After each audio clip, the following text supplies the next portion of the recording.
Madwar 220 immigrant li żbarkaw f'pajjiżna fl-aħħar ġimgħat fosthom id-49 immigrant li kienu maqbuda b'bord żewġ dgħajjes tal-NGOs li lin mill-Kosta Maltija se jiġu rilokati f'pajjiżi Ewropej jew jintbagħtu lura lejn pajjiżhom. Dan il-ftehim ad hoc ħabbru l-Prim Ministru Joseph Muscat f'konferenza tal-aħbarijiet f'Kastilja wara jiem ta' negozjati mill-Gvern Malti mal-Kummissjoni Ewropea. Il-Prim Ministru Joseph Muscat saħaq li tul it-taħdidiet l-Unjoni Ewropea laqgħet l-argument ta' Malta li ma jagħmilx sens li l-mekkaniżmu ta' solidarjetà jiġi applikat biss f'każ meta jingħalqu l-portijiet u pajjiżi bħal Malta li jaqgħu dmirijietom jiġu injorati. Kien għalhekk li l-pajjiżi Ewropej qablu wkoll li jieħdu l-maġġoranza tal-immigranti li daħlu f'Malta f'Diċembru li għadda.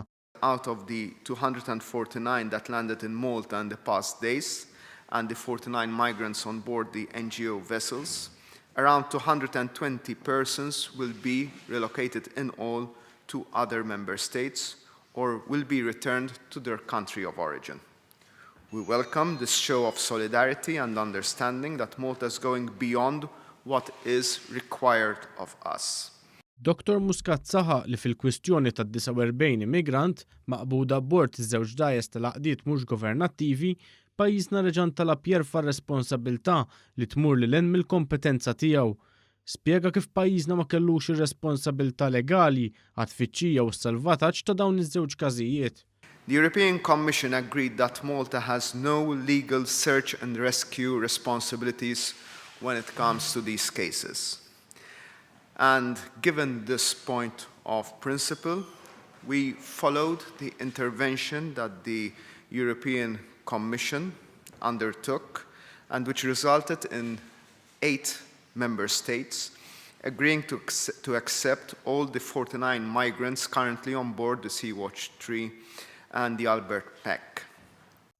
Il-pajjiżi membri li se jipparteċipaw f'dan il-ftehim huma l-Ġermanja, Franza, il-Portugal, l-Irlanda, ir-Rumanija, il-Lussemburgu u l-Italja. Huwa saħaq li la darba l-immigranti jittieħdu abbord id-dgħajjes tal-Forzi Armati, id-dgħajjes tal-għaqdiet mhux governattivi se jiġu mġiela joħorġu mit-territorju Malti. Dan fil-waqt li l-Unjoni Ewropea se tibgħat l-esperti tagħha sabiex jintbagħtu lura 44 immigrant mill-Bangladesh li m'għandhomx dritt tal-ażil. Il-Prim Ministru Joseph Muscat stqarr li dan il-każ m'għandux iservi ta' preċedent u li Malta kisbet l-assigurazzjoni tal-Unjoni Ewropea. It is in our nature to assist those in distress. But as Prime Minister, I cannot shirk the responsibility of safeguarding our national security and national interest. I reiterate, as I did before, that this case shall not act as a precedent. And I have the reassurances that we will have the support of the European institutions on this matter. Bi kliem ċar il-Prim Ministru qal li huwa importanti li kemm il-pajjiżi membri kif ukoll l-NGOs isegwu r-regoli stabiliti u mhux jaġixxu għal rashom u wara jistennew li ħadd ieħor isolvi l-problemi li jħolqu. B'hekk biss qal l-Unjoni Ewropea tkun f'pożizzjoni li tkompli biktar ħidma politika sabiex din il-problema tal-immigrazzjoni tiġi solvuta.